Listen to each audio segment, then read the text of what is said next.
شتێکی باش بوو یەکەم جارە تاقی بکەمەوە شتێکی باش بوو یادی ئستقلالی ئەستەمبولە وابزانم ئیتر ئەو شتانیان کردو فستیڤاڵیان کردو مەکتەبەکان هەرچی شوێنێ شتێکی زۆر باشە خۆزگە یعنی شتیوا بینی مەکتەبەکان فستیڤاڵی مەکتەبەکان یەن لێرە ئستعرادەکان شتێکی زۆر باش خۆزگە لای ئێمە شتێکی وا هەبوایە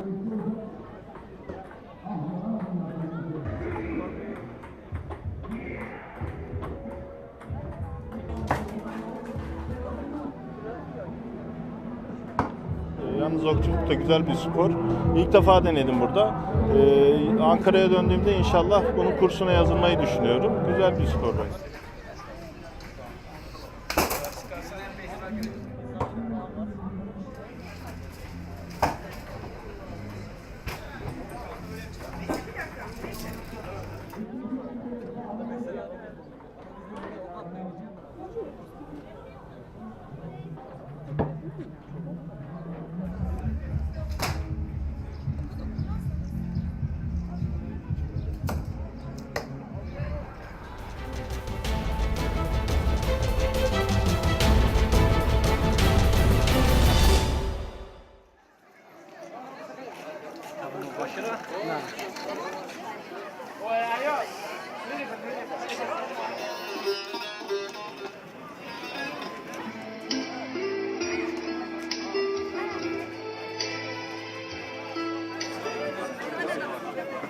طبعا يقيم هذا المهرجان لكيفية والنظر في أن مدينة دهوك لا توجد فيها فرق بين الطوائف بين طائفة أو أخرى وهذا يجسد لكم المهرجان أن كل الطوائف مجتمعة في بيت واحد لذلك نوصل فكرة أن الإقليم عامة ومدينة دهوك خاصة مدينة التعايش السلمي ومدينة التآخي بين الطوائف الأخرى.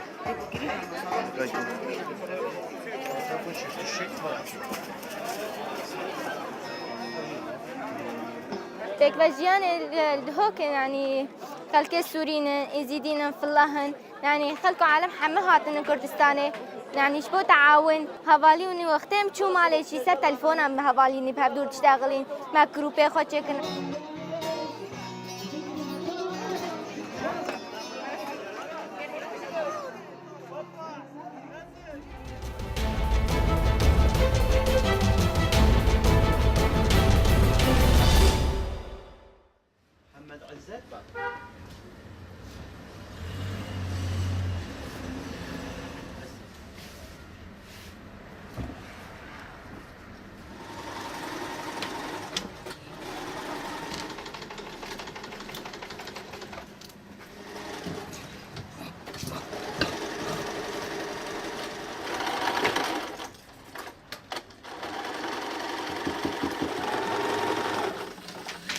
...1974'ten derziyim. Evvel biz ceket dikerdik, pantur, yelek. O zamanlar iş çok iyiydi. Şimdi belediye, şimdi pazara hazır anıp, ticari anıptı. Ve biz şimdi bu işlere vurduk. Mat'am malı, saydalay, doktor malı, bir de mahami. Bir de bu teharrüçler vardı, mektep teharrüçleri.